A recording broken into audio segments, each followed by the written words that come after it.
Ici, ce ne sont plus seulement les capacités de mémoire qui sont extériorisées, ce sont les capacités d'expression.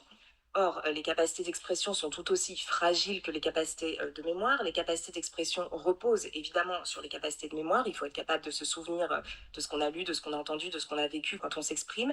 Mais elles reposent aussi sur les capacités d'imagination, c'est-à-dire sur la capacité d'imaginer le sens ou la signification qu'on cherche à produire, d'imaginer aussi son destinataire, puisque quand on écrit, quand on s'exprime à l'écrit, que ce soit un mail, une lettre d'amour, un livre, etc., le destinataire, normalement, n'est pas présent, hein. On écrit toujours pour un absent, et donc il s'agit d'imaginer cet absent. C'est intrinsèque à l'activité d'expression.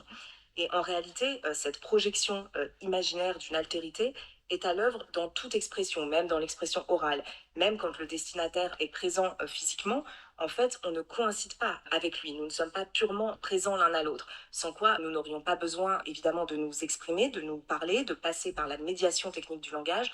Donc, en fait, l'autre est toujours absent pour moi et je dois toujours l'imaginer, hein. Toute expression suppose une forme d'écart, d'absence, d'altérité impossible à résorber dans une présence immédiate et instantanée. Et c'est ce qu'expliquait Derrida lorsqu'il affirmait de manière un peu provocante évidemment que la parole est toujours déjà une écriture, c'est-à-dire la parole est toujours déjà adresse à un absent, à une altérité avec laquelle je ne peux pas coïncider.